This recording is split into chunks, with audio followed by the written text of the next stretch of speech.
It is the best day of my life, but it's also a sad day. It's kind of bittersweet because I'm going to miss seeing you guys.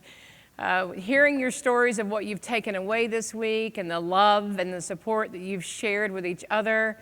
Hearing the newbies say, oh my gosh, I can't even tell you how much it's meant to me to hear from the seasoned operators what's working for them and to hear their encouragement that when they come back next year, they're going to have good things to share with you too. That is like the stuff that dreams are made of. So I would submit that this is one of the best days of our life. And last night was certainly pretty special, wasn't it? I know we've already given them lots of applause, but big rounds of applause to the operators who were award winners. Yes, round of applause. There you go. Woohoo! Well, today we're going to jump right into our habits again. And we've talked a lot this week about the value and the significance that you carry as the keeper of the culture. Is there any doubt that that's what your role is? Just after not just hearing me talk, but listening to each other this week, do you now understand even more the importance of that role? I know you knew it already. When you hear an Ian Rupel, oh my gosh, that's up here, and Bob's introduction of him was spot on about the types of things that he thinks about, the lane that he stays in every day. Hi, nice to be a little late while I'm talking about you. A lot of celebrating. That's okay, you get a big hall pass. But genuinely, we've known Ian. I've only known him for a little while, a year and a half or so, but my goodness, his stories of that of legend. And that people who, like that, remember that quote, who you are speaks so loudly, I can't hear what you're saying? This guy is who he is all the time, and it speaks loudly. And I know that you all know that. We're going to talk a little bit about Ian today. I'm going to pick on him some in a good way when it gets to those habits, maybe as an example. But there's many great examples here. We've talked about the importance of your thoughts, your thought life. As a man thinketh, so is he, or a woman, so is she. We've talked about how those attitudes become thoughts that drive your behaviors, that drive your outcomes. And are you helping your people with that? One of the first things I heard Bob Johnson talk about when I was new was that our job is to make people better when they leave us than when they came. I didn't expect Ian to talk about last night some of the things that his team members have gone on to do in life. One's a stockbroker.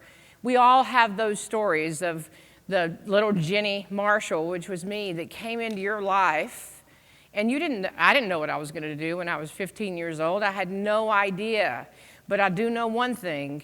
Every leader that I worked with had influence on my life, good or bad.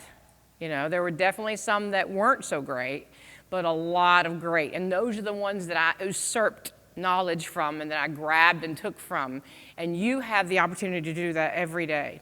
So this is why your habits and your consistency in your habits and being very deliberate about it is so important. And we talked about the 3 common traits or habits of successful people.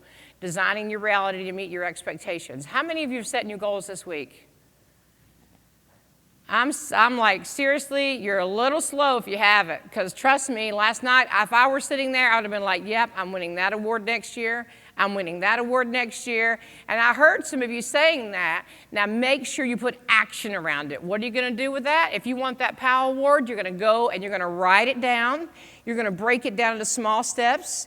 You're going to help your subconscious mind believe it by visualizing that you're up here. See yourself walking up here with that pot next year, and envision that. Let it feel like it, and then you're going to break it down into steps that you can help your team, and you're going to talk to them about perfect night out so that they can visualize it. And if we don't have, Rachel, a ton of stories coming in next year for this award, remind me of that, because we're going to pinch everybody when they come in the room a little bit.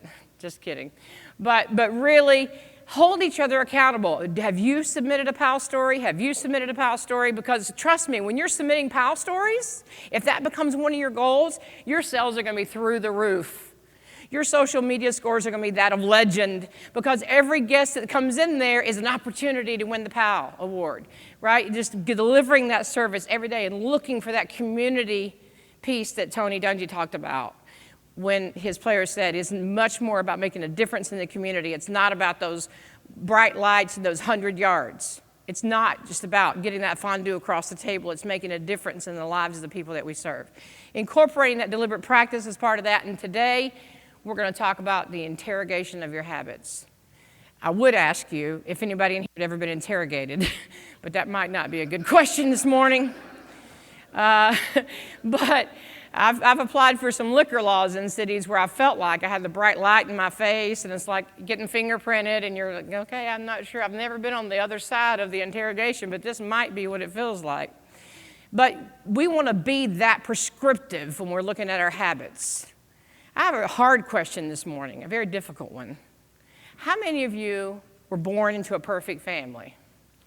And you came up and you got all these storybook trainings out of your home life with the most leave it to beaver mom and dad on the planet, and you came out and you said, hey, I'm 18 years old.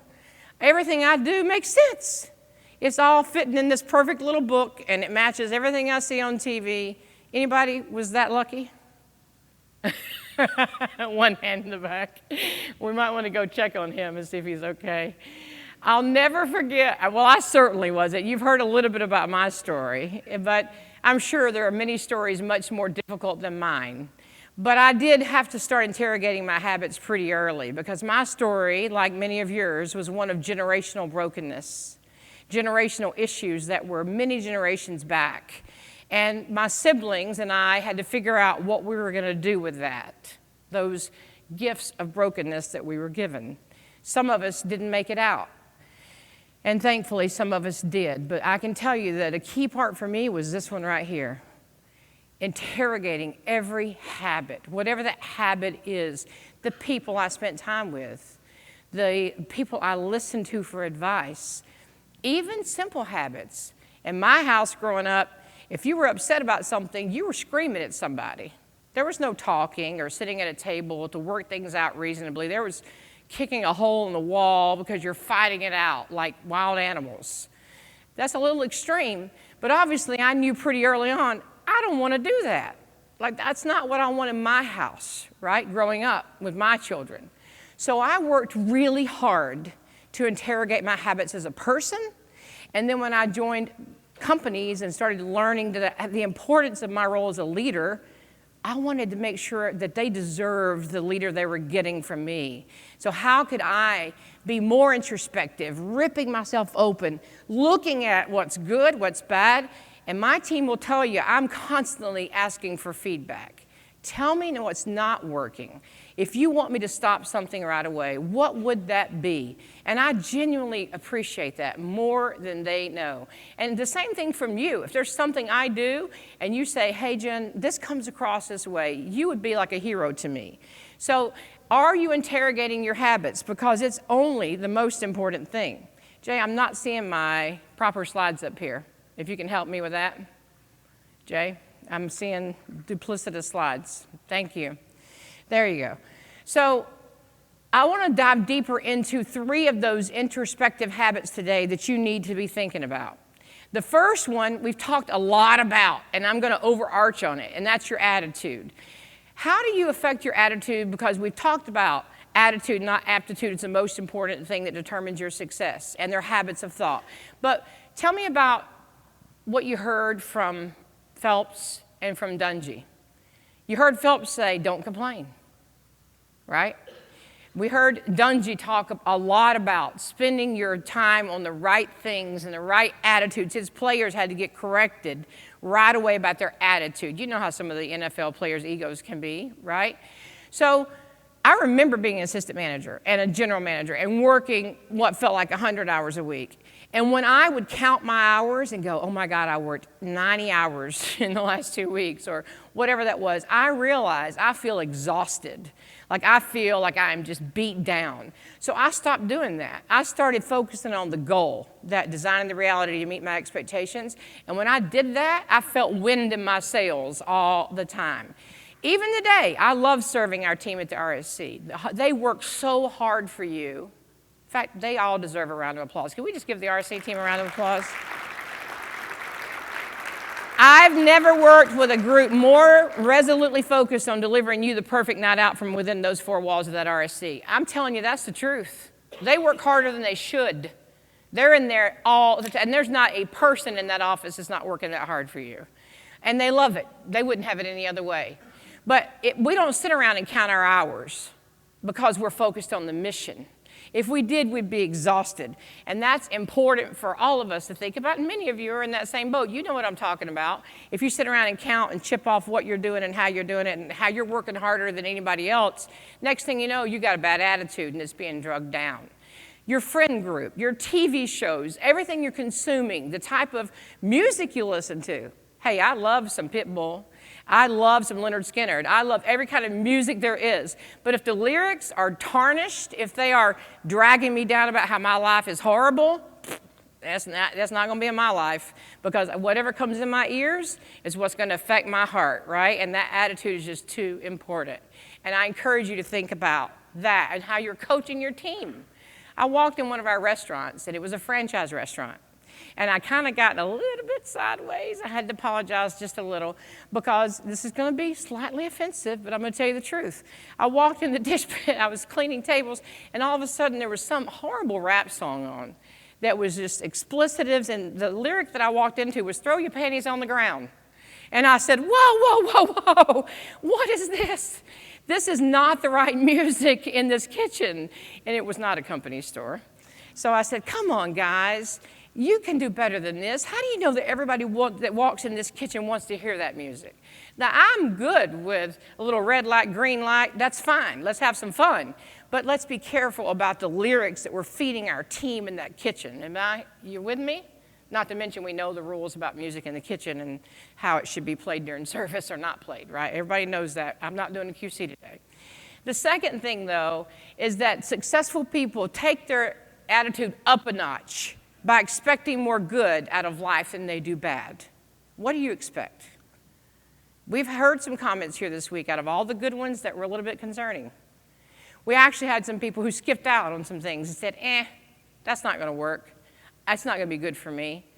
If you didn't sit here and watch the awards take place, you're not visualizing yourself up here on that stage. And I'm sorry. I'm really sorry. Let us help you. Let us love you into breaking down your goals so that you can start visualizing yourself up here next week. Because you might not be planning on being at the melting pot forever. I get that. I wasn't always planning on being in the restaurant business forever myself. But you ought to be the best version of yourself today that you can be, knowing that you're going to get more good out of life than you are bad if you do it. And I guarantee you, I will put blood on the bottom line that you will get that if you start expecting it. The second one I want you to evaluate about your habits that you're interrogating is the fire in your belly. Do you have any doubt that some of these award winners had fire when they walked up here last night? They were blazing, man. They were blazing. And you know what's even better? I saw fire flickering in some of your eyes when you weren't up here last night. You were a little bit mad at yourself. You might have felt a little bit irritation towards your FBC because you might have thought they didn't fight for you, which they did. That was like Brad said, it was an all-out brawl. I had to walk out for a minute because they're very passionate about it. But you felt mostly excited. Like, oh, God, I'm getting up there next year. And I get it. I was just like that. And I could feel your flames burning from here. So who lights your fire this year? You do. Nobody's going to light that fire but you. Your owner is not going to come to you and bring you success on a silver platter and say, here it is. You got it. Just wait till next year. It's already there. It's yours. No, you got to be lighting that fire every day. And just like this picture shows, you know what I'm talking about.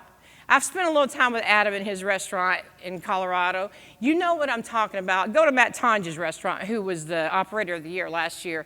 Dee is emailing me examples and telling me stories throughout the year that she's fighting for. And she's infecting people in other restaurants. So when you are on fire, it just pours out of you. And you don't wait for somebody to come bring you some kindling to do it. You're feeding it every day. And here's what's scary. Trust me when I tell you I'm about to be 53 years old. I think that Bob might be just a few months older than me. There's always got to be one, right? I'm not sure of that. But I tell you, there are people who are lighting their fires fresh every day. And they're going to pass you by. They don't care if you sit still. So you have to make sure you're keeping your fire burning hot. Nobody can do that but you. And every assignment that you have is an opportunity for you to burn hotter. Now, the one we talked about a lot too, words. Words. How important are your words? If I could give you a gift as a human being, the one that I would encourage you to think long and hard about is when you walk out of here, ask yourself what you're telling yourself. Like, you kind of get it if you're a good leader, you don't want turnover. If you're working on being a great leader, you understand that you're supposed to speak positive words to your team. Some of us grew up in that old age where managers would throw plates against the wall and curse you out. Nobody will put up with that anymore, thank God, because it should have never existed. But are you throwing plates against the wall in your own mind? What are you telling yourself? Because tearing yourself down is the number one way to hold yourself back. That visualizing your future starts with believing you can become the person you were meant to be. And you're never too old to do that. It's never too late. But think about your self-talk. We have top performers that are in my presence on a frequent basis, and I hear it. I hear them being really hard on themselves when they fail, when they don't meet your expectations. I hear you saying that. And there's a good side to understanding I'm not lining up against my goals. That's good. But that results, measure your results, track your progress, keep moving forward. Don't beat yourself up. I could give you a litany of people who have torn themselves down and held themselves back in their life and in their career. Speak positive words to yourself. Speak positive words to your team. Help your team to do that. And when you recognize a fault, look at it. So you see the little rock here, the cute little rock. Rachel put her artsy side too. Thank you, Rachel. I loved it. It was real cute. But if I'm riding the bike and I'm looking for my faults, that's what I want you to do. I want you to look for your faults, but not stay there. Look at them long enough to understand them, and then look away to the vision of the future you're going to accomplish. Because if you keep looking at that rock going, oh, I suck at this. Oh, I suck at this. Oh, I'm going to hit that rock. Guess what you're going to hit? You're going to hit the rock, and you're going to wreck. That's all you're going to do. And unfortunately, there are people that you know and I know, my dad being the number one nicest guy on the planet, but won't stop looking at the rock. That's all he talks about. Can't forgive himself, can't move forward. Don't be that person when you're 76 years old with a life of regret. Don't be that person. So be the leader that says, this stinks, we're weak here, I've got a challenge here, I'm going to focus on my strengths, I'm going to put people around me to help build the team. We're going to move forward without focusing on our weaknesses. That's important. Speak positive words of affirmation and positivity to yourself. This is not kumbaya. I kick my own ass every day when I make a mistake. But then I say, all right, we're going to do something about this. And we move forward and we inch forward. Maybe I'm not making monumental shifts. Bob will probably tell you that because he's my coach and I love it. But I'm making little tweaks and things that I know are weaknesses that I want. And maybe I go back a little bit. Going to make those tweaks. You got to do the same thing. Protect the words that are going in your ears. And then there's some other tips. We understand that you need some mechanics. I tell the story a lot around the skeleton. The body is 60% bones. We've all walked in the doctor's office and seen that skeleton hanging there. Well, that's a lot of the mass of your body. That's fine, but then you need systems. That's your structure. You need the structure to be able to make it.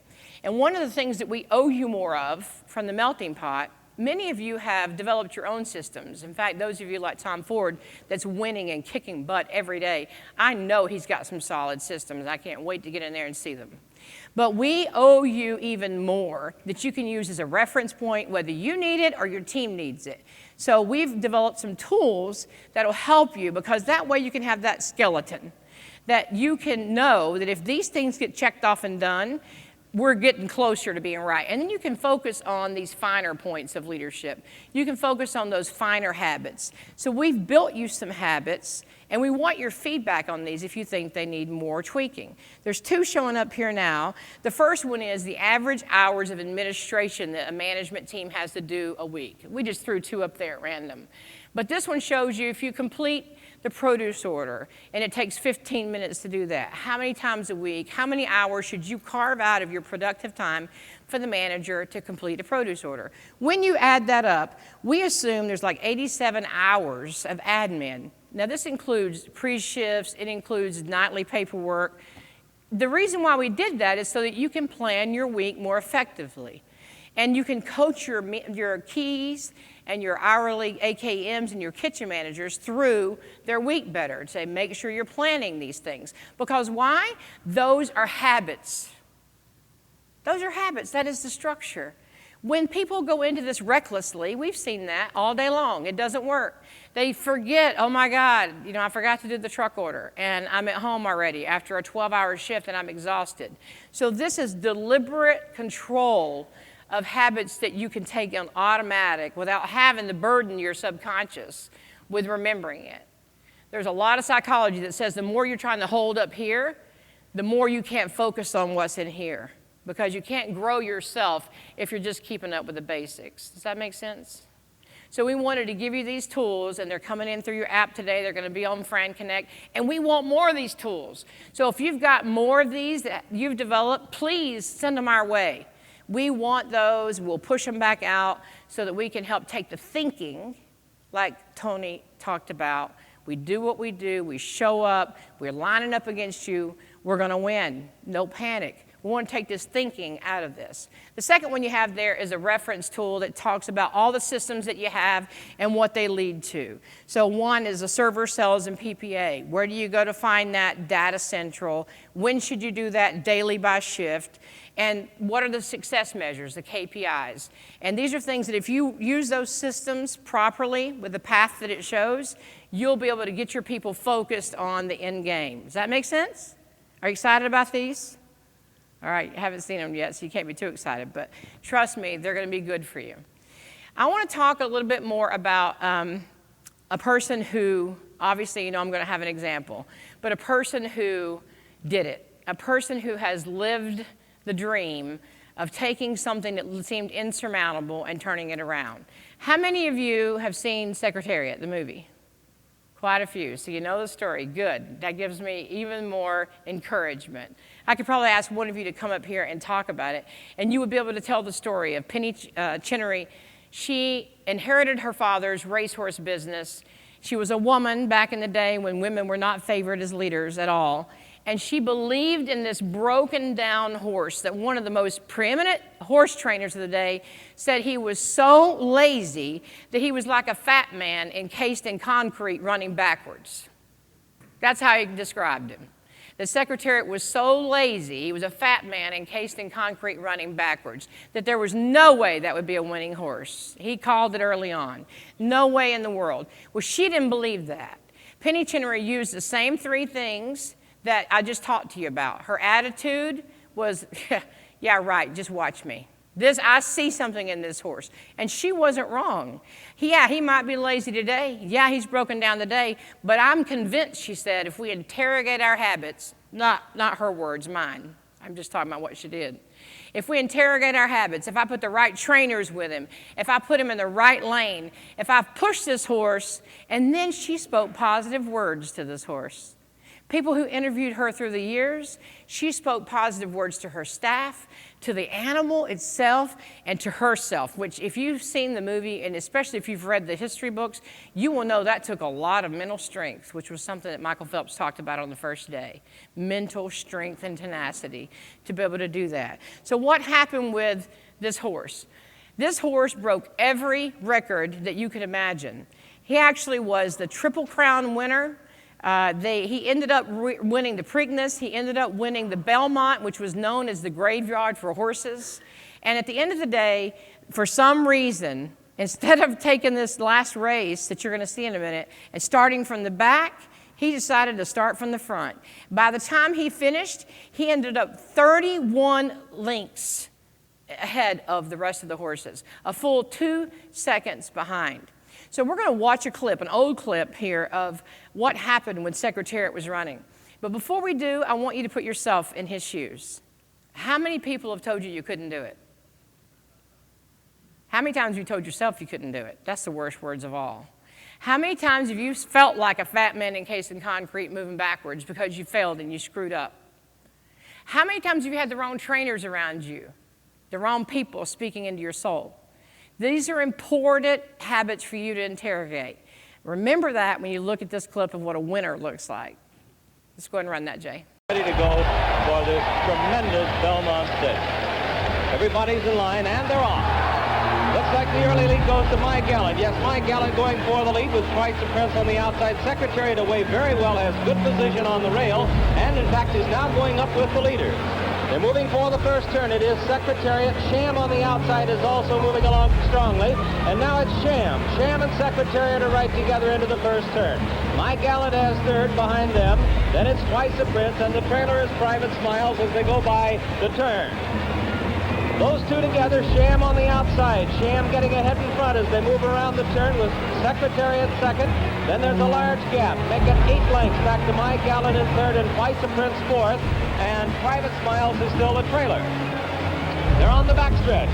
It's almost a match race now. Secretariat's on the inside, by ahead. Sham is on the outside. They've opened 10 lengths on My Gallant, who is third by ahead, with Twice a Prince fourth. Then it's another 8 lengths back to Private Smiles, who is trailing the field. They continue down the backstretch, and that's Secretariat now taking the lead. He's got it by about a length and a half. Still Sham, 10 lengths back. My Gallant, Twice a Prince. They're moving on the turn now. For the turn at Secretariat. He looks like he's opening. The lead is increasing. Make it 3.5. He's moving into the turn. Secretariat holding on to a large lead. Sham is second, and then it's a long way back to My Gallant and Twice a Prince. They're on the turn, and Secretariat is blazing along. The first 3/4 of a mile in 1:09 4/5. Secretariat is widening now. He is moving like a tremendous machine. Secretariat by 12. Secretariat by 14 lengths on the turn. Sham is dropping back. It looks like they'll catch him today. As My Gallant and Twice a Prince are both coming up to him now. But Secretariat is all alone. He's out there almost a 1/6 of a mile away from the rest of the horses. Secretariat is in a position that's impossible to catch. He's into the stretch. Secretariat leads his field by 18 lengths. And now Twice a Prince is taken second. My Gallant is moved back to third. They're in the stretch. Secretariat has opened a 22-length lead. He is going to be the Triple Crown winner. Here comes Secretariat to the wire. An unbelievable, an amazing performance. He hits the finish 25 lengths in front. It's going to be Twice a Prince second. My Gallant third. Private Smiles fourth. And Sham, who had it today, dropped back to fifth. An amazing, unbelievable performance by this miracle horse. And look at Mrs. Sweetie. She's having the time of her life. She and Lisa Lawrence, who owns this most magnificent animal, who has today run the most sensational Belmont Stakes in the history of this race. Secretariat has accomplished the unbelievable task of breaking the 1.5-mile record by 2 3/5 seconds. That is a record that may stand forever. Forever, forever. Sorry, this one chokes me up, and I've seen it 100 times, and I could probably stand up here and bawl right now. We are so blessed to get to work with the broken. We are so blessed to get to work with people who don't believe. You have such a gift in your hands every day to reach inside those hearts and minds and help people to pull that out of them. This horse was going to the glue factory. It was done. Everybody said that it couldn't happen. And he ran faster than a freaking locomotive, literally. He is actually on record as being the 35th best ranked athlete of all time. A horse. A horse that has spirit. It has a heart. It has ears. It has a mind. What more can we do with a human being in our presence every day? But if you aren't being just as hard on yourself to believe you can do that, then you can't help anyone else. I will never forget one of the most upsetting times in my life. I was living in Chicago, running a bunch of Dunkin' Donuts, and I opened the newspaper, and Obama was running for president. And this quote from the newspaper was about this charity that they were trying to raise money for that was Obama's favorite charity. And it was for impoverished, broken children.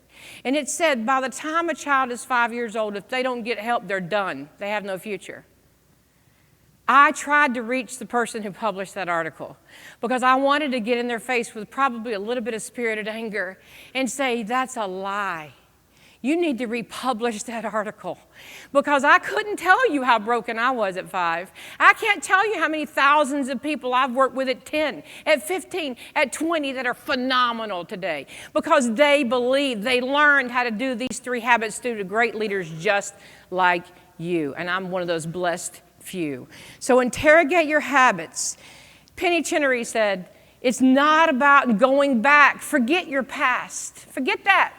There's people in here, there's people in our community so focused on the past that we're holding ourselves back from our future. Don't do that. She said, this is about life being just ahead of you, and you run at it, because if you never know how far you can run until you run. So how many of you are going to run today? I want to know that. I want to hear you. I want to see your hands. Let's stand up. Let's stand up if you're going to run today.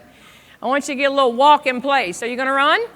Are you going to run? Okay, thank you for that. I needed to see that. You can stay standing if you want, or you can sit, but here's the last thing we're going to do. We've talked about these 3 habits enough. I want you to hear the last quote, what Penny Chinnery spoke over this horse every day, and I want you to, I want you to think about it as it's you. So, Jay, we're going to close with this clip. Hear these words. Play this clip when you get home every morning. Interrogate your habits. It's been a blessing to spend time with you this week. Let's run this clip and I'm done. Do you give the horse his strength? Or clothe his neck with a flowing mane?